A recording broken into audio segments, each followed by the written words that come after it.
Posebno pa je bilo konec tedna tudi v Beli krajini. Predsednica Republike Slovenije Nataša Pirc Musar je namreč obiskala deželo Belih brez, ki so jo predstavili župani in župan, ter izpostavili marsikateri izziv, s katerim se soočajo.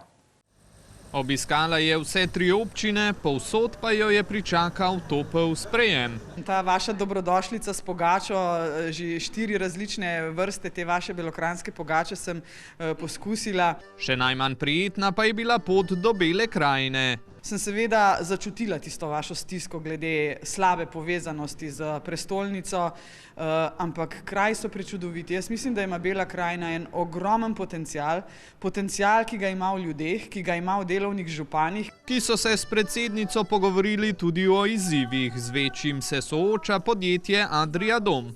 Tam seveda izredno trpijo kapacitete proizvodne za nove hišice, stoji zaradi tega, ker je problem logistike.